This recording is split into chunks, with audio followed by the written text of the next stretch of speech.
Así lo he oído. En cierta ocasión, el bienaventurado residía en Rajagaja, en la arboleda de mangos de Jivaka Komaravacha. En aquella ocasión, Jivaka Komaravacha fue a donde estaba el bienaventurado. Se le acercó, le ofreció sus respetos y se sentó a un lado. Una vez sentado, Jivaka Komaravacha le dijo así: Venerable Señor, he oído decir lo siguiente: se sacrifican seres vivos en honor a la Zeta Gotama, y a sabiendas de ello, come de esa carne especialmente sacrificada para él. Venerable Señor, quienes dicen eso del bienaventurado, ¿están diciendo la verdad? ¿O calumnian al bienaventurado con falsedades? ¿Exponen lo que es conforme a la enseñanza? ¿Profesan la enseñanza y nada de lo que dicen puede llegar a ser objeto de reprobación? El bienaventurado le contestó: Jivaka, los que dicen, se sacrifican seres vivientes en honor de la Zeta Gotama, y a sabiendas de ello, come de esa carne especialmente sacrificada para él. Ellos no dicen la verdad, Jivaka, sino que me calumnian con falsedades infundadas. Jivaka, yo digo que hay 3 casos en los que no se debe comer carne: cuando se sabe, cuando se dice o cuando se sospecha que el animal ha sido sacrificado especialmente para la ocasión. En esos 3 casos, Jivaka, yo digo que no se debe comer carne.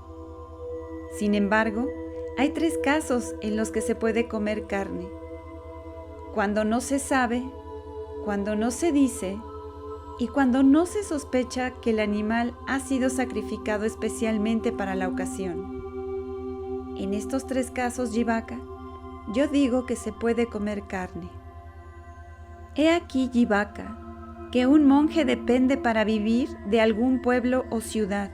Vive con la mente llena de benevolencia y la irradia hacia el primero de los puntos cardinales, lo mismo hacia el segundo, hacia el tercero y lo mismo hacia el cuarto, arriba, abajo y todo alrededor, por todas partes y a todos como a sí mismo.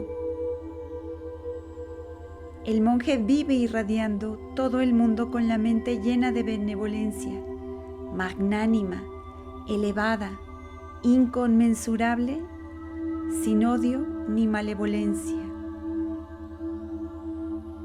Entonces bien, un cabeza de familia o el hijo de un cabeza de familia se dirige a él para invitarle a comer al día siguiente. Si así lo desea, el monje consiente. Al terminar la noche, ya de mañana, se viste y tomando el cuenco y el manto, va a la casa del cabeza de familia o a la del hijo del cabeza de familia. Llegando ahí, se sienta en el asiento que le ha sido preparado y el cabeza de familia o el hijo del cabeza de familia le dan bien de comer y le sirven. El monje no piensa: qué bien que el cabeza de familia o su hijo me dan bien de comer y me sirven. Ojalá que lo vuelvan a hacer en el futuro.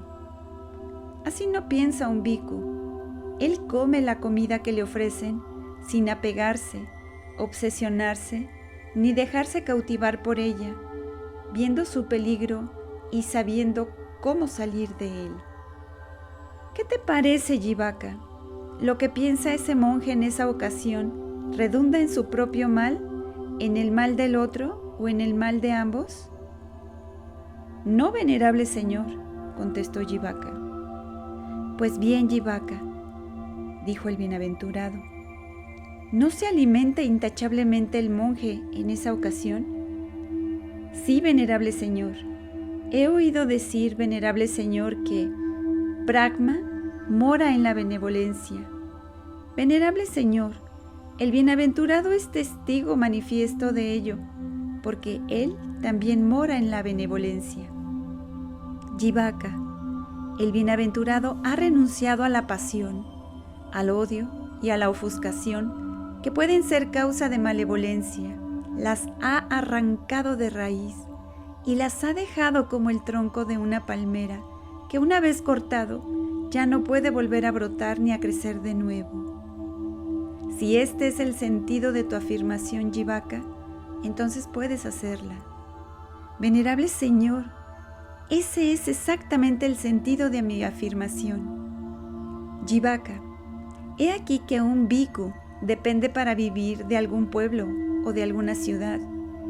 Vive con la mente llena de compasión, llena de alegría compartida, de ecuanimidad, y las irradia hacia el primero de los puntos cardinales, lo mismo hacia el segundo, hacia el tercero y lo mismo hacia el cuarto, arriba, abajo y todo alrededor, por todas partes y a todos los seres como a sí mismo.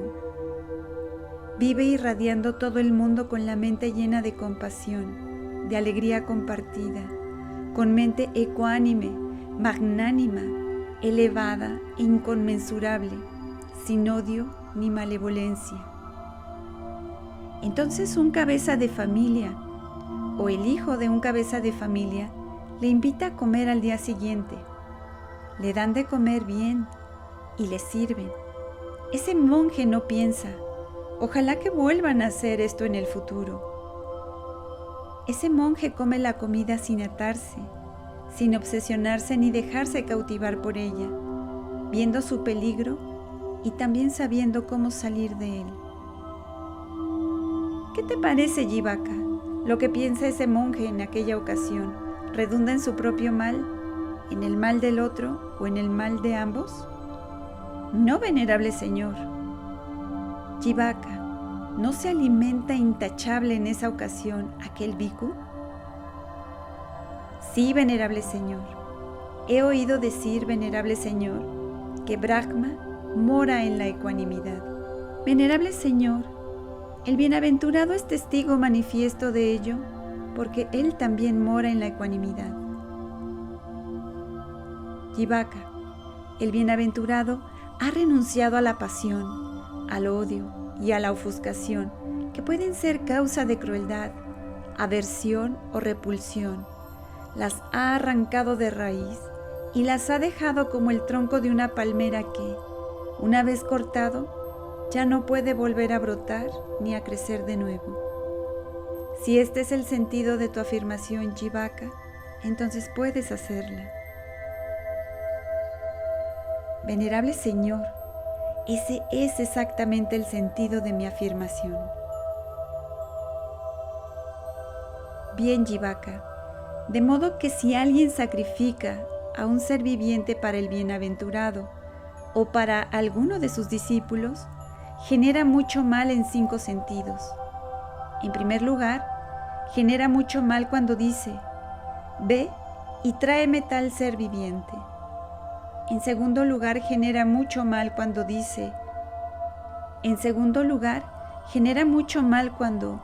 dicho ser viviente sufre y se aflige cuando, atándole un cabestro al cuello, le llevan al sacrificio. En tercer lugar, genera mucho mal cuando dice, ve y sacrifica a ese ser viviente. En cuarto lugar, genera mucho mal cuando dicho ser viviente sufre y se aflige al ser sacrificado. En quinto lugar, genera mucho mal cuando da de comer al bienaventurado o a alguno de sus discípulos, lo que es ilegítimo. Jivaka, quien quiera que sacrifique a un ser viviente para el bienaventurado o para alguno de sus discípulos, genera mucho mal en estos 5 sentidos. Dicho esto, Jivaka Kumaravacha habló así al bienaventurado. Maravilloso, venerable Señor, extraordinario, venerable Señor. Los monjes se alimentan de comida legítima. Los monjes se alimentan de comida intachable. Excelente, venerable Señor, excelente. Ruego al bienaventurado que desde hoy en adelante me considere como un devoto laico que ha venido a él por refugio para toda la vida. Sadhu, sadhu, sadhu. Bien, antes de terminar con este discurso, me gustaría hacer algunas notas aclaratorias al respecto, porque siempre he escuchado que hay mucho debate entre que si un budista tiene que ser vegetariano o no. Bueno, para empezar les quiero recordar que Jivaka Kumaravacha era un médico, era el hermano mayor de Sirima, ¿recuerdan? Acá les dejo un link a la historia de Sirima por si no la han escuchado. Bueno, posteriormente Jivaka sería el médico personal del Buda, pues justo tras escuchar esta enseñanza, él alcanzó el grado de santidad llamado Sotapanna, el que ha entrado en la corriente. En los suttas se describe perfectamente en varios pasajes cómo el Buda no era vegetariano, y para ser budista tampoco se necesita serlo. Lo que el Buda está rechazando en este discurso es el sacrificio de animales en cualquier tipo de ritual, incluido el ritual de ofrecer la comida a los monjes, que este ritual todavía es practicado en muchos países que son budistas, como en Sri Lanka, en Tailandia, en Burma. Los laicos que ofrecen comida a los monjes, que los invitan a comer a sus residencias, a sus hogares, no pueden sacrificar un animal específicamente para darlo de comer a los bhikkhus, pero si en la familia suelen ser, digamos que comen carne, entonces ellos pueden compartir de su propia comida para los bhikkhus. Igual si en la casa son vegetarianos, pues lo mismo, ofrecen lo que ellos comen, pero no preparan animales especialmente para recibirlos. Así bien, en el antiguo budismo, las personas podían elegir entre ser vegetarianas o no serlo. E igual los bhikkhus, no es necesario que sean vegetarianos, aunque sí se les tiene más estima porque los consideran como todavía más puros. Bien, pues esto es un punto importante. El monje Theravada, al igual que allá y entonces en los tiempos del Buda, hoy día los bhikkhus Theravadas suelen comer únicamente lo que la comunidad laica les ofrece. Por eso ellos traen su cuenco. Hay países bien bonitos así, donde todavía se conserva este ritual en el que los bhikkhus salen a pedir muy tempranito la comida, las limosnas de comida, y la gente les coloca en sus cuencos pues lo que les ofrenda, ¿no? Y un bhikkhu, por código Vinaya, está obligado a comer lo que se les pone, no pueden rechazar nada. Y bueno, aquí que me estoy acordando que, por ejemplo, en el caso de Angulimala, que ya pronto les voy a subir el video con su historia, Angulimala, después de ser este asesino terrible que aniquila a muchos seres, se convierte en un discípulo del Buda y logra el estado de Arahant. Cuando Angulimala va a los pueblos a pedir su ronda de alimentos, digamos, muchas personas todavía le temían, aunque sabían que él ya era un santo. Entonces, muchos a los que habían sido directamente afectados, familias a las que Angulimala les había quitado la vida a algún familiar, pues todavía estaban llenos de rencor hacia él. Y entonces se dice, esto lo he escuchado en algunos comentarios, que le daban excremento en su cuenco de comida, y pues Angulimala la tenía que comer por código. Vemos cómo el entrenamiento de un monje es muy pulcro, es muy... cada punto de su vida está regido por una manera de purificación. Y en este sentido, el Buda dice que aquellos bhikkhus que moran en las 4 Brahma Viharas, Metta, Karuna, Mudita y Upekkha, son aquellos monjes que son dignos de recibir alimentos, que son dignos de recibir obsequios. Y aquellos monjes que no moran en estas Brahma Viharas no son dignos de recibir alimentos. Entonces es un compromiso muy fuerte para un bhikkhu practicar las Brahma Viharas, o de otra manera o se muere de hambre o renuncia al hábito y regresa a la vida laica para no morir por la falta de alimentos. El compromiso de los bhikkhus es dar el alimento espiritual a los laicos. Entonces es una simbiosis muy bonita que el Buda implantó, de cómo es un sistema de mucha generosidad, de dana, Los laicos dan comida, ofrecen no solo los alimentos, la medicina, un lugar para resguardarse, las túnicas, y a cambio de esos 4 requisitos, los bhikkhus moran en Brahma Viharas y aparte les dan enseñanzas, les dan el Dhamma, les dan el alimento espiritual que el laico necesita. Entonces vemos que está muy muy bien establecida la Sangha en tiempos del Buda, y hoy día también en muchos países como los que ya les mencioné sigue habiendo esta simbiosis de generosidad entre laicos y bhikkhus y bhikkhunis. Otro aspecto que es muy lindo es ver cómo el Buda señala que el bhikkhu irradia en las 4 direcciones, las 4 Brahma Viharas, hacia todos los seres de la misma manera como hacia él. El bhikkhu no puede dar lo que no se puede dar a sí mismo, ¿no?